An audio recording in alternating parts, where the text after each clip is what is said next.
La plus grande partie de sa vie terrestre, notre Sauveur la passe en patient labeur à Nazareth, dans un atelier de charpentier, tandis qu'il vivait avec des paysans et des artisans dont il ne recevait ni attention ni honneur. Le prince de la vie était entouré d'anges. Il s'acquittait tout aussi fidèlement de sa mission en exerçant son humble métier, qu'en guérissant les malades ou qu'en marchant sur les flots agités de la mer de Galilée.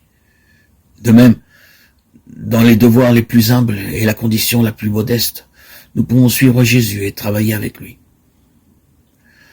L'apôtre dit que chacun frère demeure devant Dieu dans l'état où il était lorsqu'il a été appelé.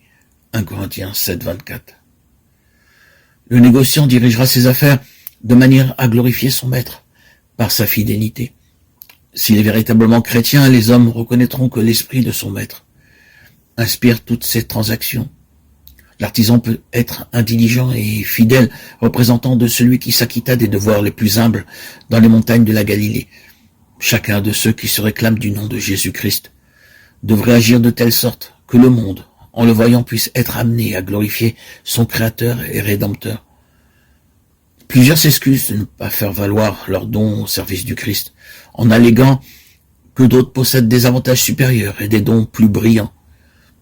L'opinion semble généralement prévaloir que seuls ceux qui possèdent des talents spéciaux doivent consacrer leurs facultés au service de Dieu.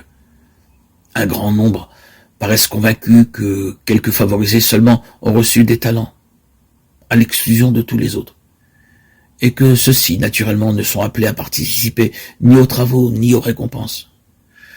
Mais ce n'est pas là ce que nous apprend la parabole des talents. Quand le maître de la maison appela ses serviteurs, il assigna à chacun sa tâche. Avec un esprit aimant, nous pouvons vaquer aux devoirs les plus humbles, comme pour le Seigneur, Colossiens 3, 23. Si l'amour de Dieu est dans le cœur, il se manifestera dans la vie. Le doux parfum du Christ nous enveloppera,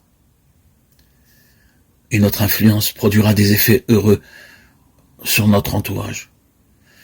N'attendez pas de grandes occasions ni des dons remarquables avant de commencer à travailler pour Dieu. Ne vous préoccupez pas non plus de ce que le monde pensera de vous. Si votre vie de chaque jour témoigne de la pureté et de la sincérité de votre foi, et si vos semblables ont la conviction que vous désirez leur faire du bien, vos efforts ne seront pas entièrement vains.